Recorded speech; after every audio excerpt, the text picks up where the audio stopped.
de los que estamos unidos a la reunión. Vamos a dar entonces comienzo a este cuarto seminario del Instituto INIGEM. En este caso nos lo va a brindar el doctor Gabriel Corfas, que es el director del Instituto de Investigación Kresge Hearing Research Institute. Quizás no lo dije tan bien, pero lo vas a poder corregir luego. Y vamos a ver un poquito de su historia en investigación. El doctor Gabriel Corfas obtuvo una licenciatura en Ciencias Biológicas en la Universidad de Buenos Aires, y luego un doctorado en Neurobiología en el Instituto de Ciencias Weizmann de Israel. Realizó una formación postdoctoral en el laboratorio del doctor Gerald Fishbach en la Universidad de Washington y luego en la Facultad de Medicina de Harvard. Allí contribuyó a la identificación y clonado del factor trófico neuroregulin y su mecanismo de acción. En 1996 ya obtiene un puesto en la Facultad de Medicina de Harvard como profesor de neurología y otorrinolaringología y establece su laboratorio independiente en el Hospital de Niños de Boston, donde luego se convierte en director de investigación básica en otorrinolaringología.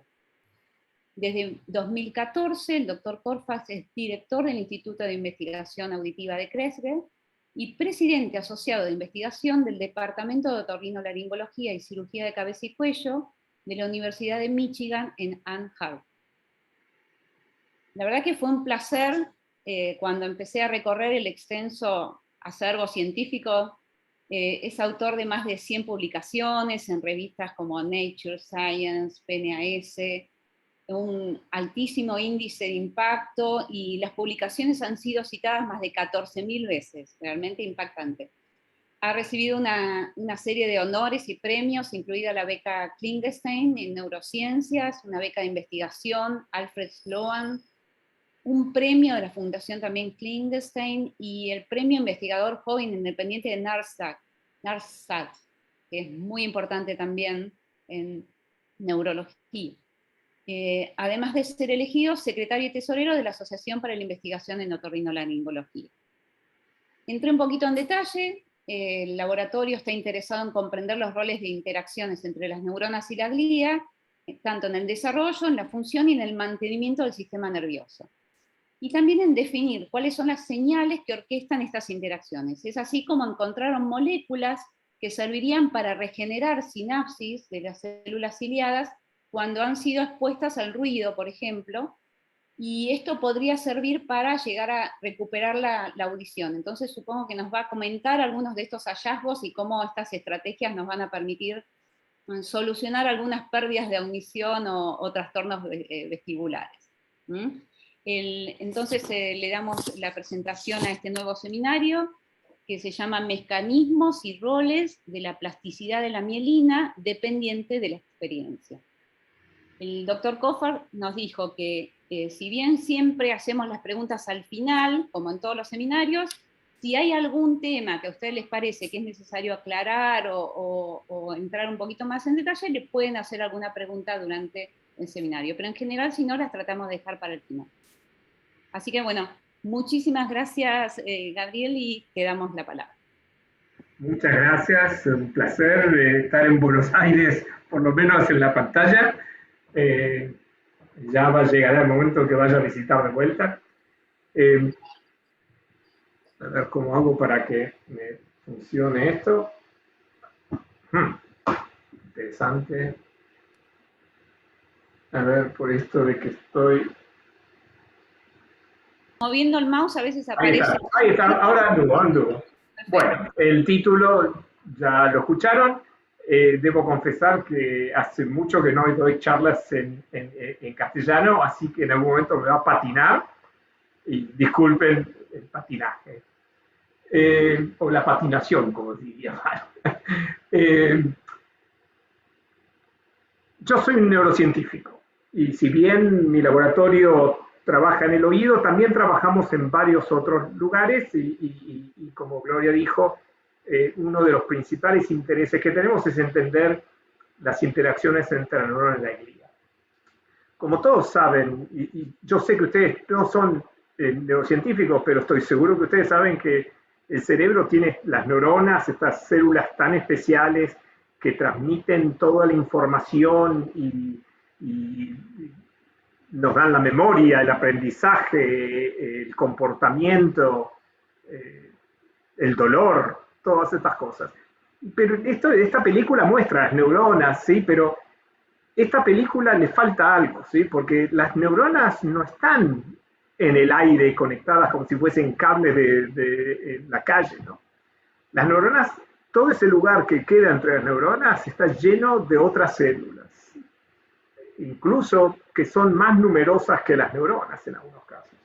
Estas son la glía. La glía son células que provienen de los mismos precursores que las neuronas y que son muy diversos y cumplen muchas funciones. Y nosotros hemos estado estudiando por ya muchos años estas células. A ver, voy a tratar de poner el laser pointer otra vez. Ok. Y entonces, un segundo, tengo 3 pantallas, así que ahí está. Bien. Nosotros estudiamos más que nada lo que se llama la macroglía. La macroglía son las células que derivan de los mismos precursores del ectodermo. En el sistema nervioso central tenemos células que llaman microglía, y esas células son más de la rama inmune, y que hay mucho interés en las funciones que cumplen en desarrollo y en inflamación. Y recién nosotros estamos empezando a trabajar en esas.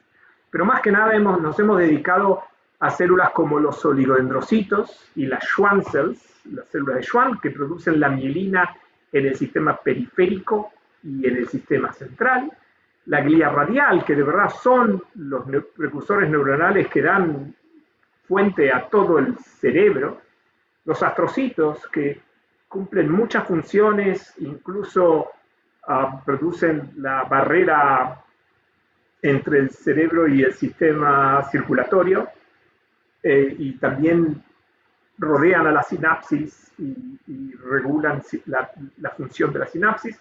Y nosotros descubrimos unas células en el oído que la gente llamaba supporting cells, células de soporte, y descubrimos que son glía y descubrimos muchas de sus funciones.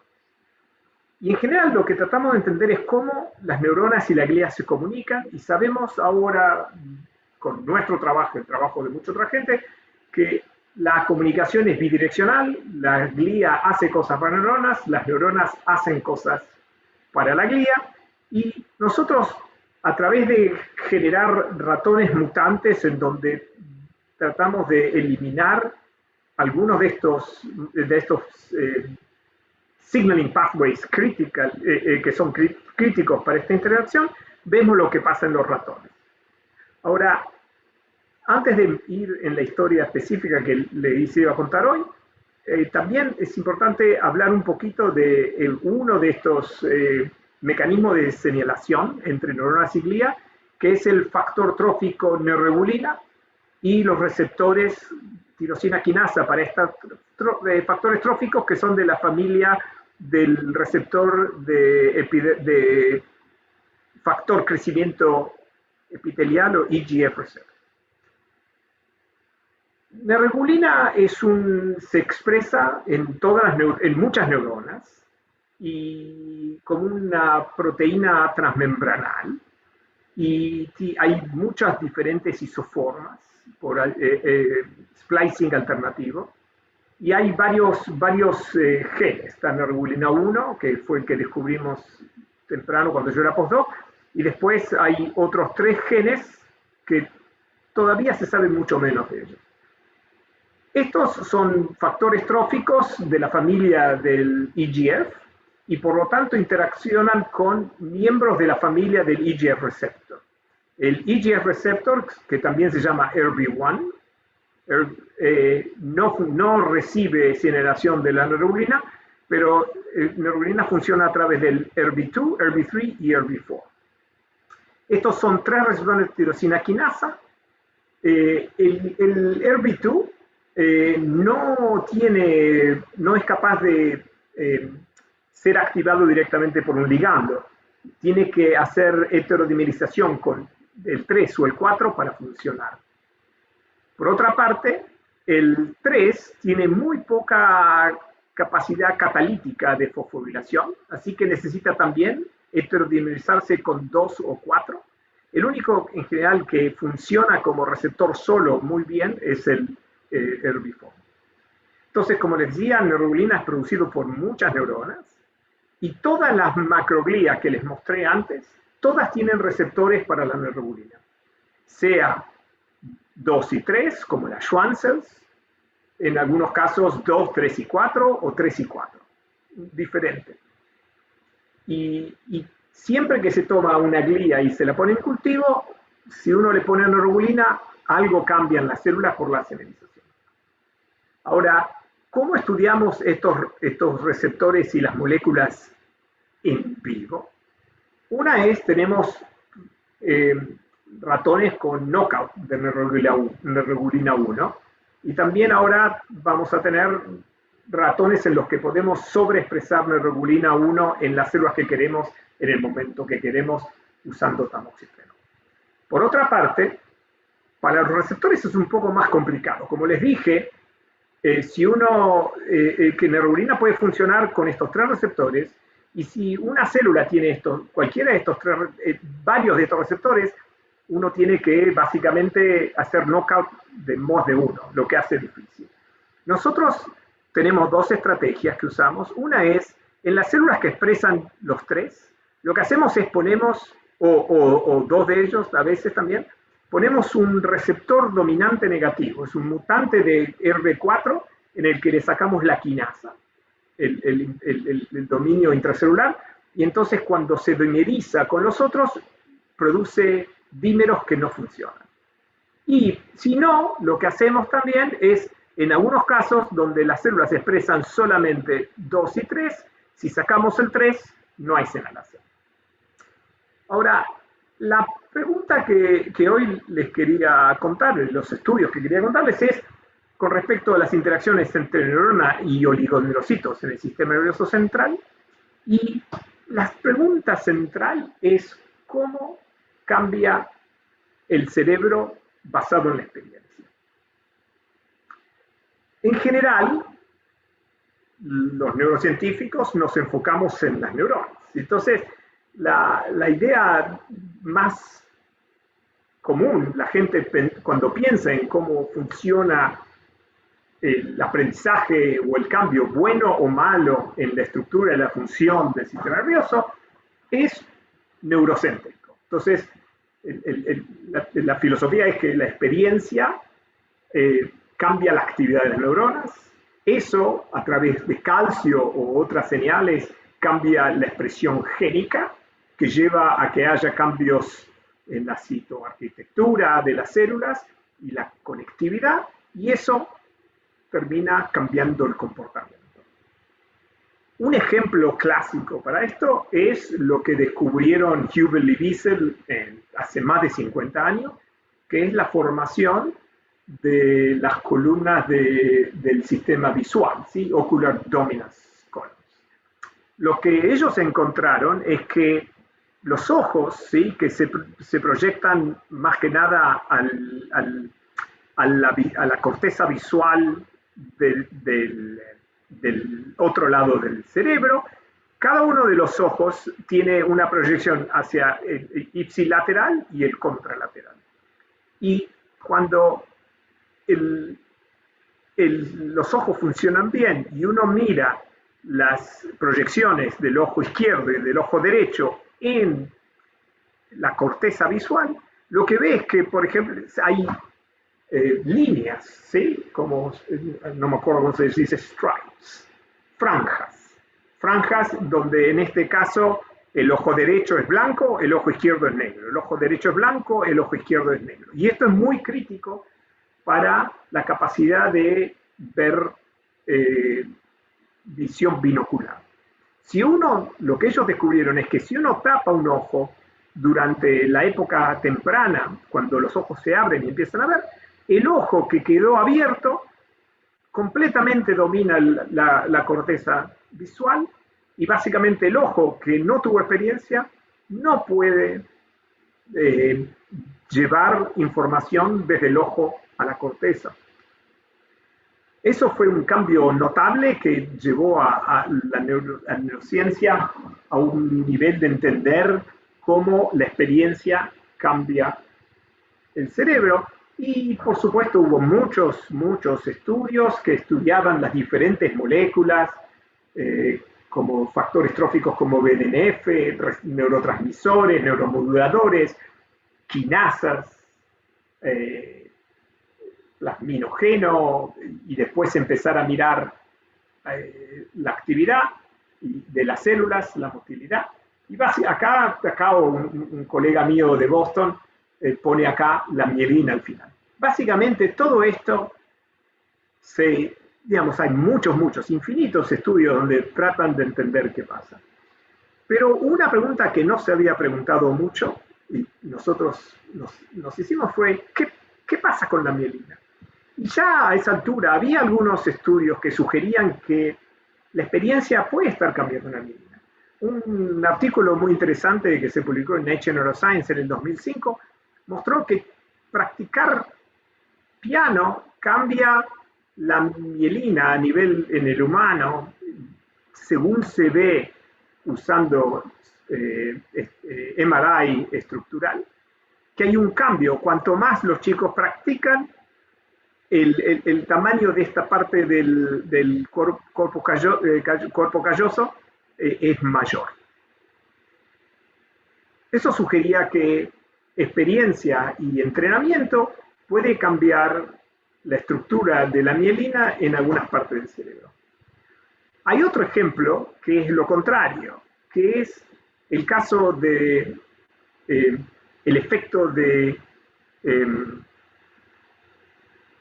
falta de, y en este caso falta de interacciones sociales y falta de cuidado. Y esto fue visto en los chicos que fueron muy maltratados en los orfanatos en Rumania en la época de Ceausescu. En esa época, Ceausescu y su gobierno habían decidido que había que aumentar la población y incentivaron la reproducción y también trataron de bloquear el cuidado de no quedar embarazados. Y entonces había muchos chicos, pero también como había mucha gente que no quería a los chicos, hicieron una serie de orfanatos en los que podías dejar el chico, pero el problema es que no solo dejabas, sino que ellos no hacían nada y los tenían en las camas todo el día, básicamente, sin cuidado, una cosa terrible. Y después cuando fue la revolución y hubo entrada de gente de otros países, se encontraron con estos chicos que después mucha gente los adoptó o los llevaron a otros lugares y empezaron a ver que tenían terribles problemas de comportamiento social y cognitivo. Y incluso cuando se los trataba no mejoraron mucho. Y estudios con MRI también mostraron que, por ejemplo, en algunos chicos se podía ver que tenían un déficit en la mielinización de un fascículo de mielina del uncinate, no sé cómo se llama en castellano, y era claramente que había un cambio, que los chicos que habían estado en estos lugares tenían problemas en la estructura de la mielina. Ahora, los estudios humanos, por supuesto, dan correlaciones interesantes. La pregunta es más mecanística, ¿no? Por ejemplo, la causa, ¿sí? ¿Acaso la experiencia causa los cambios en mielina directamente? Y las consecuencias son los problemas sociales y cognitivos directamente un efecto del cambio en la mielina. Y finalmente, ¿qué mecanismos moleculares regulan esto? Nosotros en ese momento, un psiquiatra japonés, Manabu Makinodan, estaba interesado en venir a trabajar en mi laboratorio y le gustó la idea de probar qué pasaba con la mielina, con la experiencia, en el caso de, digamos, algo similar a lo que se veía en los orfanatos de Rumania. Ahora, decidimos enfocarnos en la corteza prefrontal, que es una región del cerebro muy importante para función normal y enfermedades. Es muy importante para planear comportamientos que tienen complejidad cognitiva, para hacer decisiones, para interacciones sociales. Es muy importante en la memoria, el working memory, no sé cómo se traduciría, y para las interacciones sociales. Y está claro que déficits en el prefrontal córtex están involucrados en la esquizofrenia, en bipolaridad, la depresión, autismo, muchas enfermedades. Y lo que es importante, y ya se sabía desde hace varios años, es que la mielinización de la corteza prefrontal en los humanos termina de madurar en los 20, ¿sí? En las mujeres un poco antes, las mujeres maduran antes, incluso a nivel neurológico. Los hombres, lamentablemente, nos lleva unos años más, hasta los 25 no se termina. Entonces decidimos con Manabu que él iba a mirar el efecto de interacciones sociales sobre la mielina en la corteza prefrontal. Para eso, él puso ratones en una caja normal, que en general ponemos 4 ratones en una caja, en aislamiento social, que es básicamente un ratón por caja, o en lo que llamamos ambiente enriquecido, que es una caja mucho más grande con muchos juguetes y 8 ratones, y los juguetes los cambiamos cada 2 días para que tengan mucha variedad. El aislamiento social lo empezamos el día 21 de edad, que es cuando los separamos de la madre, para evitar el efecto de separación de la madre, que también es muy estresante. Después, Manabu midió comportamientos que son mediados por la corteza prefrontal, que son interacciones sociales y working memory. En este caso, lo que se hace es, esto es una ilustración, se ponen 2 cajas, una con un ratón y otra sin nada, y después se introduce un ratón y se ve cuánto van a interactuar con el ratón nuevo, en vez de con una cajita sola. Y en general los ratones tienden a estar interesados en las cosas novedosas y en animales que no conocen. Por otro lado, entonces vemos cuánto tiempo pasan investigando el ratón versus cuánto tiempo pasan investigando donde no está el ratón. En el caso de working memory, lo que hacemos es, en esta T, ahí está lleno de agua, los ponemos a los ratones acá y tienen que nadar, y tienen que aprender que si doblan a la derecha, la próxima vez tienen que doblar a la izquierda. Y es algo bastante difícil, les lleva días aprender. Entonces lo que pasa es, los hacemos nadar y tienen que ir a la izquierda. Si van a la derecha, los dejamos nadando forzosamente por un rato, que no les gusta, los ponemos de vuelta, y si van al otro lado, entonces la próxima vez tienen una plataforma. Y finalmente, medimos la estructura de los eritrocitos, haciendo reconstrucciones tridimensionales, midiendo la mielina usando microscopía electrónica, y la expresión de los genes de la mielina usando quantitative artificial. El primer experimento que Manabu hizo es, sacó ratones a 21 días y los puso o en ambiente regular, o en aislamiento, o en ambiente enriquecido, y lo que vio es que midiendo el comportamiento, ¿sí? Social exploration y también working memory. Los ratones en ambiente regular y en ambiente enriquecido se comportaron de la misma manera y básicamente tienen un comportamiento normal, que van e investigan el 80% del tiempo al ratón nuevo, y les lleva más o menos 5 días para empezar a aprender a alternar entre el lado derecho e izquierdo en el T-maze. Pero los ratones que están en aislamiento pierden completamente el interés en estar explorando otros ratones. Básicamente les da lo mismo, 50% estar con un ratón o no. Y en 7 días no logran aprender en lo más mínimo este proceso de el ensayo del comportamiento en el laberinto. Lo que sugirió que el aislamiento social tenía un efecto muy importante.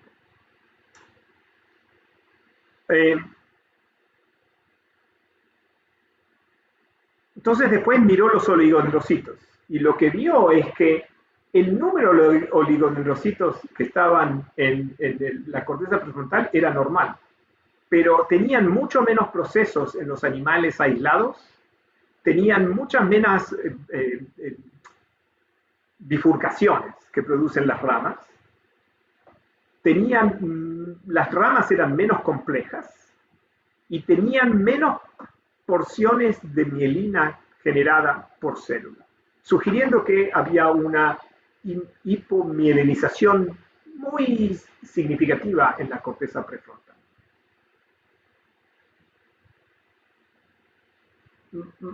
A nivel molecular, el nivel de RNA para 2 genes de la mielina estaba muy bajado en los animales con aislamiento social y el grosor de la mielina era mucho más pequeño, más finito. Acá lo que hacemos es medimos el diámetro de los axones y lo que se mide es la relación entre el diámetro del axón y el grosor de la mielina. Y los axones tienen una capacidad increíble de regular cuán gruesa es la mielina. Según el tamaño del axón, proporcionalmente el oligodendrocito genera una cantidad de mielina específica que es proporcional al tamaño del axón y eso está cambiado en estos ratones. Pero los tamaños de los axones no. Quiere decir que el efecto era principalmente sobre los oligodendrocitos. Y entonces, la pregunta es, ¿hay un periodo crítico para esto? Y en general, en la idea que surgió incluso de los trabajos de Jubel and Wiesel en el sistema visual, es que, por ejemplo, si uno cierra un ojo en el joven, hay unos cambios terribles en la corteza visual, pero si uno lo hace después de que el animal tuvo suficiente tiempo del ojo abierto, eso no pasa, o pasa menos. Entonces, para ver si había un periodo crítico en esto, Manabu se fijó que pasaba entre el día 21 y el 25, y lo que vio es que el efecto del aislamiento era básicamente el mismo, con solamente 2 semanas de aislamiento. Entonces, lo que hizo fue un experimento, perdón, un segundo, acá me apareció esto.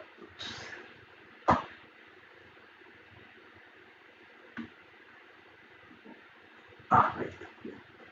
Lo que hizo es un experimento de alternar, ¿sí? Él tomó un grupo y lo puso en una jaula normal y después los aisló después de 35 días de edad, y en otro caso los aisló temprano entre 21 y 35 días y después los volvió a una caja con otros ratones.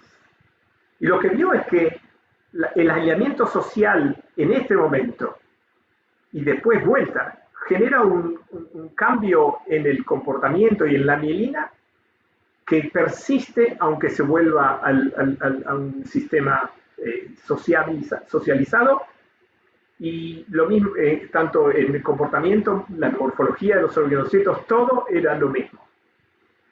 Pero cuando hizo el aislamiento de 35 a 65, estos 30 días, es decir, estas 2 semanas eran suficientes para producir un cambio permanente, mientras que estas 4 semanas no lo lograban.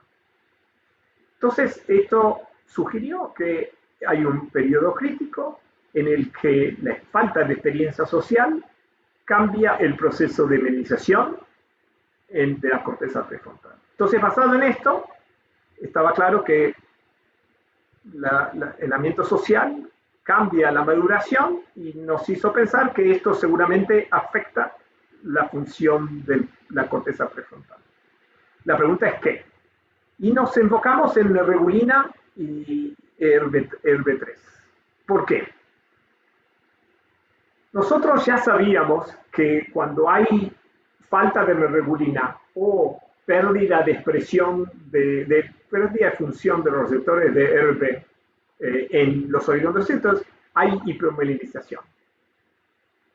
Y sabíamos que los oligodendrocitos expresan ERB3 y no ERB4, y que en la falta de ERB3, los ratones, hasta el día 11 de vida, que ahí se mueren, no tienen problema en mielina. Entonces suponíamos que podía ser que hubiera un proceso en el que estas moléculas regulan la maduración de la mielina en la corteza prefrontal. Y para eso, como ya les dije, están los receptores y funcionan con dímeros, y miramos qué pasa si eliminamos la senilización de este factor trófico isorreceptores en oligodendrocitos. Y para eso expresamos el dominante negativo de ERB4 o sacamos ERB3 usando knockout condicional. Y básicamente, cuando validamos que el sacar ERB3 reduce la mielina. Esto era importante porque un competidor había publicado un paper en Neuron que ellos decían que la falta de ERB3 no cambiaba nada. El problema es que los ratones de ellos se morían antes de que hubiera impacto. Pero si esperamos al adulto, perder ERB3 hace que la mielina sea más fina, tanto en el cuerpo calloso como en el nervio óptico. Una vez que sabíamos esto, lo que hicimos es sacar el ERB3 de los oligodendrocitos empezando a los 19 días de edad. Es decir, dejar que madure la mielina y ahí sacarlo del receptor. Y lo que vimos es que si empezamos a inyectar tamoxifeno a los 19 días y miramos a los 35, hay una bajada en la expresión de los genes de mielina. La mielina es más fina, los animales tienen problemas en exploración social y no aprenden, tienen problemas en working memory. Exactamente lo mismo como si hubieran estado aislados. Estos ratones no estaban aislados. Y de vuelta, lo que hacemos es inyectamos a P36 y ahí los genes no cambian, la mielina es normal y el aprendizaje es normal. Demostrando que los receptores de ERB en los oligodendrocitos es crítico para este proceso de mielinización, de maduración de la mielina en la corteza prefrontal, y que esto tiene un efecto, es decir, que básicamente si uno puede producir hipomelinización en el juvenil, los ratones se comportan como si estuvieran aislados. Después la pregunta es, ¿podemos rescatarlos simplemente por darles más experiencia social? Entonces, tomamos ratones donde se desarrollan sin receptores, sin función de los receptores en los oligodendrocitos, es un transgénico con el dominant negative, y lo que vimos es que si los ratones tienen la pérdida de receptores en los oligodendrocitos, aunque los pongamos en ambiente enriquecido con juguetes y más amiguitos, nada cambia, siguen comportándose como si estuvieran aislados, desde el punto de vista de interacción social y desde el punto de vista de working memory. Quiere decir que estos procesos moleculares no se pueden arreglar simplemente dándole mejores experiencias. Y eso es muy similar a lo que se vio en los chicos de Rumania, que si les daban tratamientos especiales psicológicos y sociales, los chicos no mejoraban tampoco. Y lo mismo pasó con la morfología de los oligodendrocitos. Para tratar de entender cuál es el mecanismo, empezamos a mirar qué pasa con estas moléculas. Entonces miramos si el aislamiento social cambia la expresión de ERB2, 3 o 4, y vimos que no había ningún cambio en el nivel de ácidos nucleicos. Después miramos, neregulina tiene varias isoformas, tipo 1, 2, 3, 4, 5 y 6. Entonces miramos las que están más expresadas en el sistema nervioso central, que es el 1, el 2 y el 3. Y miramos primero los 3 genes. El 4 no se expresa en el sistema nervioso central, y el único que estaba bajado era neregulina 1, y después miramos las diferentes isoformas, y lo que vimos es que solamente se bajaba neregulina tipo 3. Y en este experimento lo que mostramos es que simplemente sacando los receptores de los oligodendrocitos no cambia la expresión de neregulina. Quiere decir que la expresión de neregulina está regulada por la falta de experiencia social y no por la falta de receptividad de los oligodendrocitos. Lo que sabemos ahora, y estamos tratando de finalizar esto, es que es parte de esta regulación es a nivel epigenético. Hay procesos importantes de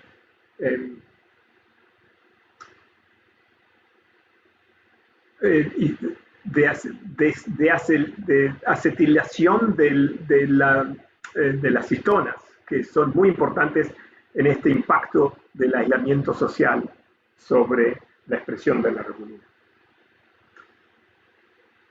La próxima pregunta es, ¿esto es específico para la corteza prefrontal o pasa en todo el cerebro? Lo que hicimos fue directamente mirar más que nada en la corteza motora, que está básicamente al lado, es 1 milímetro más allá de la corteza prefrontal, y ahí no hubo ningún cambio, y ahora también hemos hecho el mismo experimento en la corteza auditiva y también. Es decir, que es muy específico. El aislamiento social durante estas 2 semanas específicamente cambia la neregulina y la mielinización en la corteza prefrontal. Entonces ahora lo que sabemos es que la experiencia social es importante para mantener la expresión normal de neregulina tipo 3 en la corteza prefrontal. Esta neregulina es importantísima para activar ERB3 en los oligodendrocitos, que hace que se maduren, y esta maduración es esencial para la función normal de la corteza prefrontal.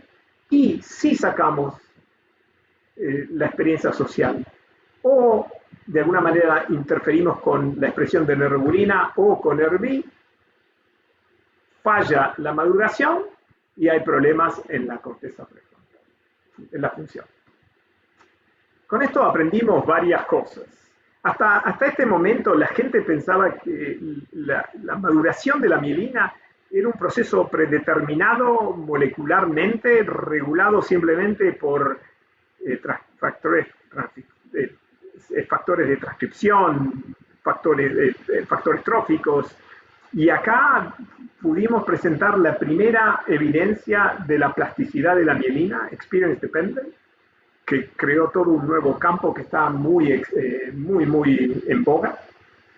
Y vimos que en este caso la experiencia social que juega un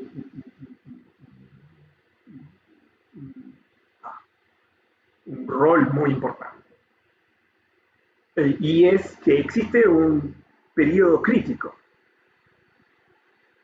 Y también demuestra que ciertas partes del comportamiento básicamente están regulados por la capacidad de la mielina. Si la mielina está bien hecha, el comportamiento funciona. Si la mielina no está bien hecha, no. Y eso tiene implicancias también para muchas enfermedades neurológicas, ¿sí?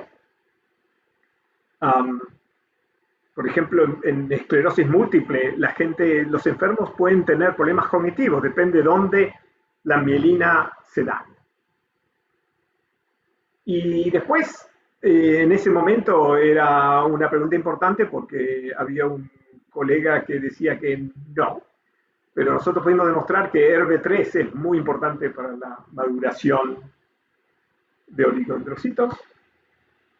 Y esto tiene implicancias para la salud humana. Una es saber cómo afecta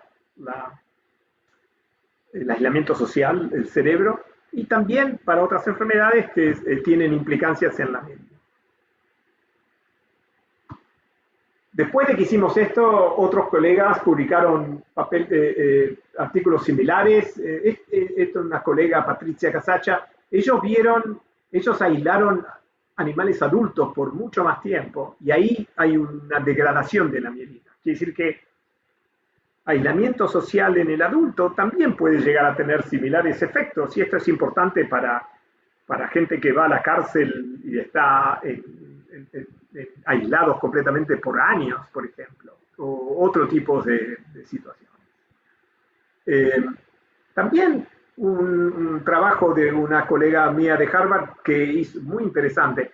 Hasta ahora, cuando uno abre el libro y mira la mielina, uno ve el axón y está todo lleno de pedacitos de mielina. Pero ellos descubrieron, haciendo electromicroscopía seriada, que la mielina no es constante.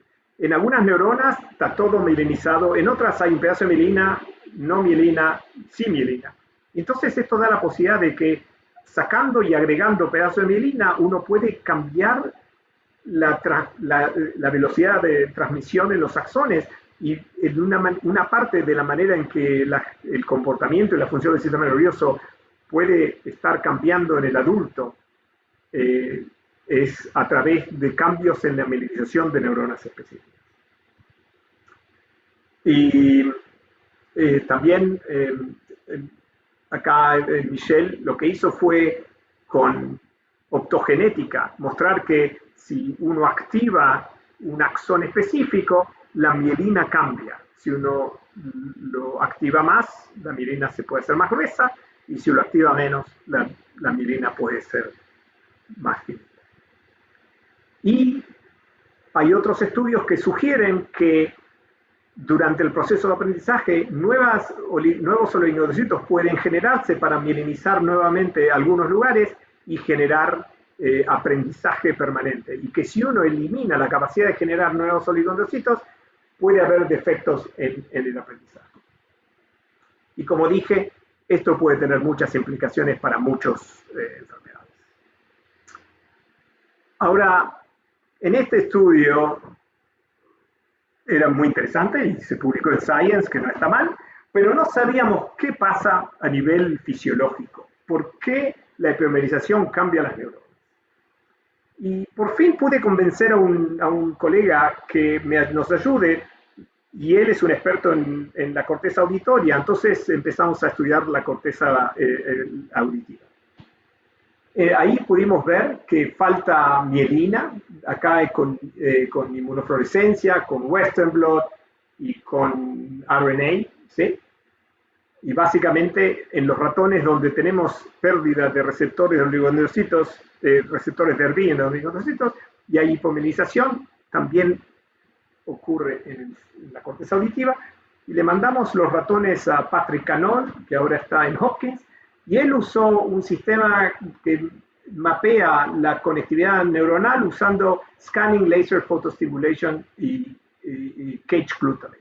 Básicamente tiene una molécula que es glutamato, pero que está inactivado por estar junto con otra molécula, pero cuando él lo irradia con el láser, se rompe y el glutamato se libera. Entonces, lo que él hace es hace patch clamping en una neurona, y después con el láser va liberando glutamato en diferentes partes y mira lo que pasa en esta neurona.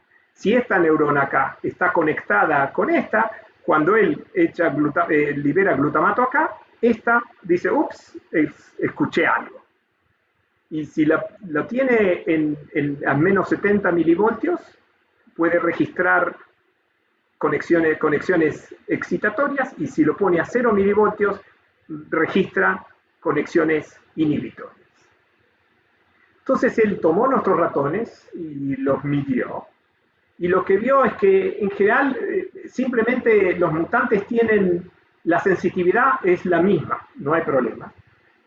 Cuando él midió las conexiones excitatorias, no vio ninguna diferencia. Básicamente las neuronas en la corteza, en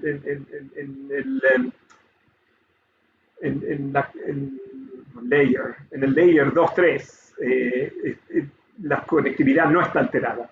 Pero cuando miró las conexiones inhibitorias, encontró que había una muy importante reducción en las conexiones inhibitorias en las neuronas de esta parte del cerebro.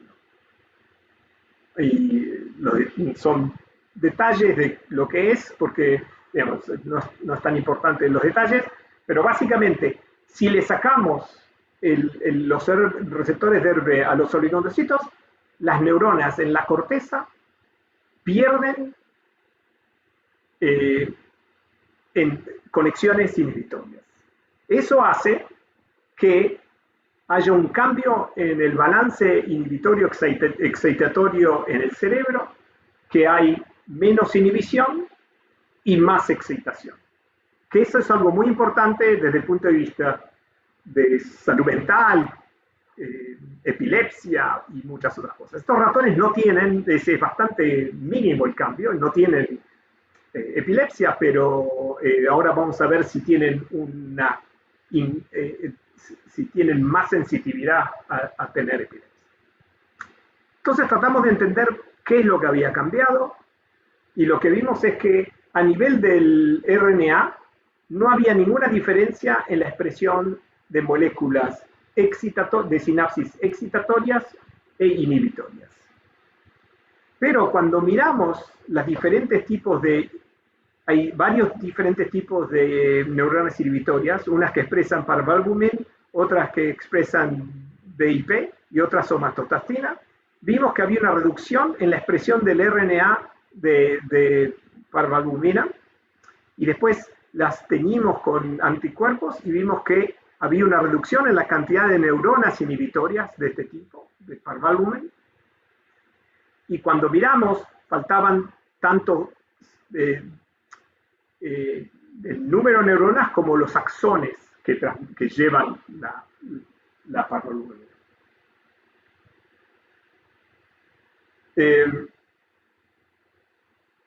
La pregunta es si las neuronas se murieron o dejaron de expresar parvalbumina. Y ahí las marcamos con parvalbumin y con una lectina BBA que marca los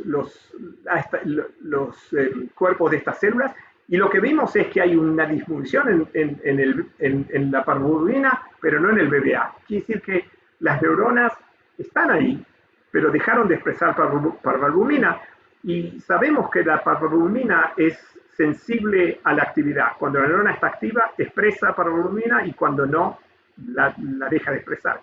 Lo que sugiere que lo que está pasando es que cuando sacamos la mielina, las neuronas inhibitorias se convierten se silencian. Y en ese sentido, lo que vemos es que acá estamos teniendo para mielina en violeta y verde para parvalbumina, lo que vemos es que hay una reducción de los axones que están mielinizados que tienen parvalbumina. Y una cosa que fue muy sorprendente es que descubrimos que hay una relación increíblemente estrecha entre la mielina y la parvalbumina. Quiere decir que cuanto menos mielina hay menos parvalbumina, y cuanto más mielina hay, más parvalbumina. Quiere decir que los oligodendrocitos están regulando completamente la actividad de las neuronas, de las interneuronas. Y lo que vemos nosotros cuando sacamos los receptores de ERBB, producimos hipomielinización de no solo los axones inhibitorios, pero también los excitatorios. Acá lo que hacemos es, usando PB y MVP, podemos encontrar, y buscando la diferencia, podemos ver que hay una diferencia en los dos tipos de axones, pero el efecto de desmielinización es mayor en las neuronas inhibitorias que en las neuronas excitatorias. Y lo mismo logramos ver cuando sacamos el receptor de ERB3 que cuando ponemos el dominante negativo de ERB4, así que es una confirmación de que esto es específico para la eliminación de la función del ERB signaling en los oligodendrocitos. Y esto es general. Cuando sacamos los receptores de ERB de los oligodendrocitos, perdemos neuronas inhibitorias, no solo en la corteza prefrontal, no solo en la corteza auditiva, pero también en la corteza prefrontal y en la corteza motora. Y entonces dijimos, bueno, si la hipomielinización hace perder neuronas inhibitorias en el sistema, en la corteza auditiva, ¿qué pasa cuando hacemos aislamiento social? Y lo que descubrimos ahora es que básicamente aislamiento social o la pérdida de receptores de ERB en oligodendrocitos usando el dominante negativo o el ERB3 knockout generan la misma cantidad de pérdida de neuronas inhibitorias que el aislamiento social. Lo que sugiere que tal vez los defectos en comportamiento son causados por un defecto en circuitos inhibitorios. Y acá lo que mostramos es que usando el immunostaining, lo que vemos es que, como en la corteza auditiva, el aislamiento social saca mielina tanto de axones inhibitorios como de axones excitatorios. La pregunta es, todavía no sabemos en cuál es crítico para el comportamiento. Así que ahora lo que vamos a hacer es hacer knockouts específicos de nerbulina en las neuronas excitatorias y inhibitorias, o sobreexpresar nerbulina en una de esas neuronas y ver si rescatan los efectos de aislamiento social. Y lo mismo acá, esto demuestra que el aislamiento social no mata las neuronas inhibitorias, sino que hacen que dejen de expresar parvalbumina, lo que sugiere que las está convirtiendo en hipoactivas. Entonces, lo que aprendemos es que el grado de mielinización tiene un impacto dramático en la actividad de las neuronas inhibitorias de parvalbumina en muchas áreas, y que la hipomielinización reduce la conectividad inhibitoria, y que es lo mismo tener aislamiento social o pérdida de receptores de ERB, y pensamos que los efectos del aislamiento social muy probablemente funcionan a través de las neuronas inhibitorias, y esto es lo que acabamos de proponer en un grant que mandamos a NIH. El trabajo inicial lo hizo Manabu, en lo que publicamos en Science, perdón, mi perra vino a decir hola, y con la ayuda de Ken Rosen y Susumu Ito. Y el trabajo nuevo en la corteza auditoria es de Beatriz Carvalho Borges y Patrick Long en mi laboratorio, en colaboración con Patrick Canol y Linda Meck. Y bueno, esto es el final.